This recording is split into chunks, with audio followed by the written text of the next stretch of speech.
At my dad's retirement party, he introduced me as the family failure. Everyone laughed like it was the best joke of the night. I raised my glass and smiled back. "Enjoy this," I said. "It's the last time you'll ever see me." The room went dead silent. "Hello everyone, my name is Jenna. I'm 33 years old, and the last thing my father ever said to me before I walked out of his retirement party was, 'Go come, don't be so dramatic.'" The room laughed. He thought I was making another one of my little scenes. He had no idea I meant every word. When I raised my glass and quietly said, "Cheers, this is the last time any of you will ever see me," I wasn't trying to embarrass him. I was saying goodbye, not just to him, to everyone who had spent years treating me like the family disappointment. If you'd asked my relatives what they thought of me back then, almost all of them would have given the same answer. Jenna never lived up to her potential. That sentence followed me for most of my adult life. Not because it was true, because it was the story my father told. I grew up in a small town outside Pittsburgh, with my parents and my older brother Nathan. Nathan was everything Dad admired. He graduated near the top of his class, earned an engineering degree, landed a high-paying corporate job before he turned 24. Dad loved introducing him to people. "This is my son, the engineer." Every introduction ended with another compliment. Whenever it was my turn, things were different. I loved designing things with my hands, building, fixing, figuring out how machines worked. While other kids played video games, I spent weekends helping our elderly neighbor repair lawnmowers and old tractors. Dad hated that. "That's dirty work. You should focus on college." I tried. I really did. I enrolled in a business program after high school because it made him happy, not because I wanted it. Then, halfway through my second year, everything changed. My mother became seriously ill. She needed surgery, followed by months of recovery. Dad's job required constant travel. Nathan lived 3 states away. Someone had to stay home.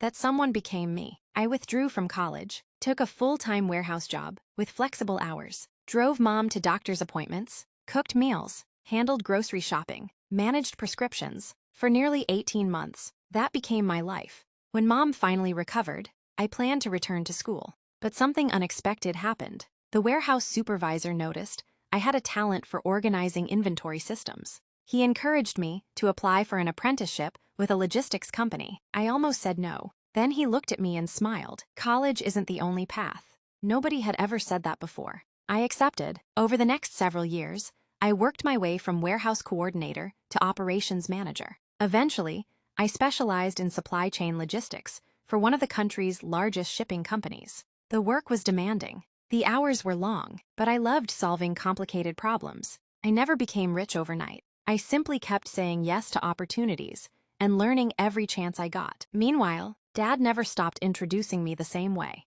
"This is Jenna. She never finished college." He never mentioned why, never mentioned Mom's illness, never mentioned the promotions. Only, "She dropped out." Every family gathering became predictable. Someone would ask what I was doing. Before I could answer, Dad usually answered for me, still figuring life out. I stopped correcting him, not because I believed him, because I got tired of defending a life he had already decided wasn't impressive. Ironically, the older I became, the better my career actually went. By 32, I was overseeing regional operations across 4 states. I managed hundreds of employees, traveled constantly, earned more than I'd ever imagined possible. I even bought a comfortable home with my own savings. My family knew almost none of it, not because I hid it, because they never asked. Every conversation somehow returned to Nathan, his promotions, his investments, his children. I genuinely loved my brother. None of this was his fault. He often defended me. "Dad, Jenna's doing well." Dad would laugh. "I'm sure she's doing fine." Then he'd change the subject. A few months later, Dad announced his retirement after 42 years with the same manufacturing company. The company organized a large retirement banquet at a downtown hotel. Employees, former coworkers, family, friends, nearly 100 people attended. Mom called me personally. "It would mean a lot if you came." Despite everything, I agreed. Part of me still hoped that maybe retirement had changed him. Maybe he'd finally see me differently. The ballroom looked beautiful. Old photographs from Dad's career decorated the walls. Former coworkers shared stories. People laughed. For a while, everything felt peaceful. Dad seemed happier than I'd seen him in years. Near the end of dinner, the master of ceremonies invited him to say a few words. Dad thanked his coworkers, thanked Mom, thanked his longtime friends. Then his eyes landed on our family table. I couldn't have done any of this without my family. Everyone applauded. He pointed toward Nathan. My son made me proud every single day. More applause. Then, he pointed toward me. And this, he laughed before finishing the sentence, is my daughter Jenna. The room became quiet. Dad smiled broadly. No degree. A few people chuckled. No real career. More laughter. No future plans. Someone at another table laughed louder. And she spent most of her life freeloading off this family. The room erupted. Not everyone laughed. Some people looked uncomfortable. But enough did. I looked down at my untouched glass. Then at my mother. She didn't laugh. She also didn't stop him. Nathan looked horrified. Dad, he whispered. Stop. Dad ignored him. I always told her hard work matters. Maybe one day she'll listen. Another wave of scattered laughter filled the ballroom. I didn't feel angry. Oddly, I felt peaceful. Something inside me simply stopped hurting. I slowly stood, picked up my glass. The room gradually became quiet again. Dad smiled, clearly expecting me to laugh along with everyone else. Instead, I looked around the ballroom, at relatives, co-workers, old family friends. Then I smiled. Congratulations on your retirement, Dad. I raised my glass. Cheers. Everyone lifted theirs automatically. Then I quietly finished the sentence. This is the last time any of you will ever see me. The smile disappeared from Dad's face. Before anyone could speak, I gently placed my glass on the table, turned around, and walked toward the ballroom doors. Behind me, the entire room had fallen completely silent. Not a single person followed. Not yet. Sometimes, the strongest goodbye isn't shouted in anger. It's spoken quietly by someone who's finally stopped asking to be accepted. As I walked out of my father's retirement party, everyone assumed I'd calm down and come back. None of them realized I'd already made the hardest decision of my life. I walked out of the ballroom without looking back. The hotel lobby was almost empty. For the first time in years, I didn't feel embarrassed. I felt free. As the elevator doors closed, my phone began vibrating. Mom, I let it ring. Then Dad, then Nathan. By the time I reached my car, I'd already missed 12 calls. I drove home in complete silence. That night, I blocked no one. I simply didn't answer. The next morning, there were dozens of text messages. Most came from relatives. Your father was only joking. You took it too seriously. He didn't mean to hurt you. Only one message stood out. It was from Nathan. Please let me explain. Dad doesn't know the truth because you never let anyone tell it. I stared at the screen, then replied with only one sentence. He never wanted to hear it. 2 days later, Nathan asked if he could come over. I agreed. He looked exhausted when I opened the door. I've never seen Dad like this. I quietly made coffee. Neither of us spoke for several minutes. Finally, he sighed. After you left, half the room stopped laughing. I didn't answer. One of Dad's former supervisors stood up. I looked at him. He asked Dad what you actually did for a living.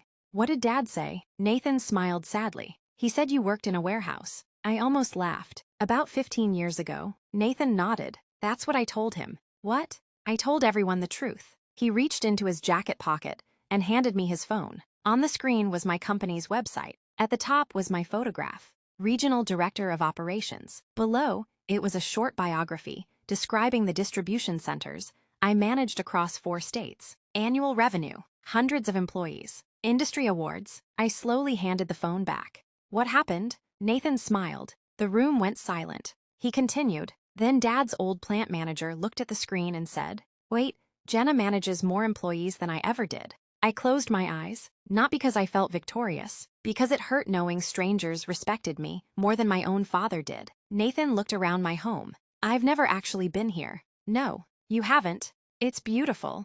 Thank you. He smiled. I didn't realize, what? How much of your life we've missed. A week later, my parents asked if they could come over. I almost refused. Instead, I agreed to meet them on my front porch. Dad looked smaller somehow. Retirement seemed to have aged him overnight. He didn't speak immediately. Instead, he looked around the property. You bought all this yourself? Yes. Mom quietly added, It's beautiful. Thank you. Dad swallowed hard. I owe you an apology. I waited, for years. I kept telling everyone you never amounted to anything. I know. I never asked what you actually did. No, I didn't. Another long silence. Then he quietly asked, Why didn't you tell me? I smiled sadly. I tried. You never listened. He looked down. I suppose that's true. Mom wiped away tears. When you left college, I thought you'd thrown your future away. I shook my head. I left because you were recovering from surgery. You needed someone. She covered her mouth. I know, And I never thanked you. No, you didn't. Dad looked genuinely confused. Why didn't your mother tell me how much you were doing? Mom answered before I could. Because I assumed you'd noticed. The three of us stood there in silence. For years, each had assumed someone else understood. No one had actually talked. Finally, Dad looked me in the eyes. I embarrassed you in front of everyone. You did. I can't change that. No, you can't. But I can admit I was wrong. For the first time in my life, there were no excuses, no jokes, no blaming, just honesty. He reached into his pocket. I brought something. It wasn't money. It wasn't a gift. It was the typed copy of his retirement speech. Across the section where he'd mocked me, he'd written one sentence in blue ink. I was wrong about my daughter. He folded the paper in half, then quietly tore it into pieces. I don't deserve another chance. He looked at me. But if you ever decide to give me one, I'll spend the rest of my life earning it. I believed he meant it. That didn't erase 30 years. But it mattered. Several months later, Dad asked if he could visit my office. Not for a tour, to understand what I actually did. I showed him the distribution center, hundreds of employees, forklifts moving through massive warehouses, computer systems tracking shipments across the country. He watched quietly for almost 2 hours. As we were leaving, one of my employees stopped us. "Morning, Miss Reynolds." "Morning, Carlos." He smiled. "I just wanted to say thanks again."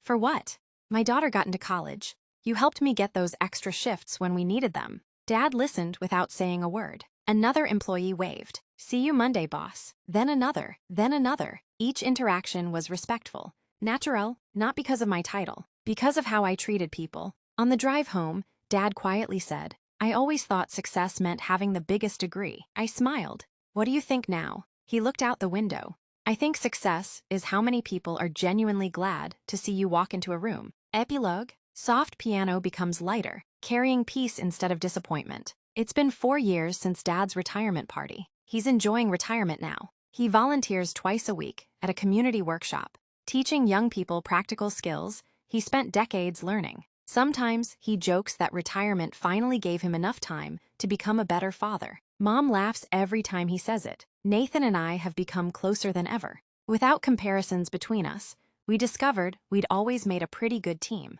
As for me, I still lead the same regional operations team. I mentor employees who didn't follow traditional educational paths because I know talent doesn't always arrive with a diploma. Some of the best leaders I've ever worked with learned through experience, perseverance, and opportunity. My thoughts. Looking back, walking out of that ballroom wasn't the moment I gave up on my father. It was the moment I stopped trying to convince him that my life had value. The strange thing about respect is that you can't force someone to give it, but you can stop begging for it. My father spent years measuring success by college degrees and impressive job titles. He almost missed the daughter who quietly built a meaningful life while caring for her family and working her way forward, one opportunity at a time. Education is valuable. Hard work is valuable, but neither determines a person's worth. The people who truly matter are the ones who see your value before the world applauds it. And sometimes, the greatest promotion you'll ever receive isn't at work. It's finally believing you never needed anyone else's permission to be proud of the life you built.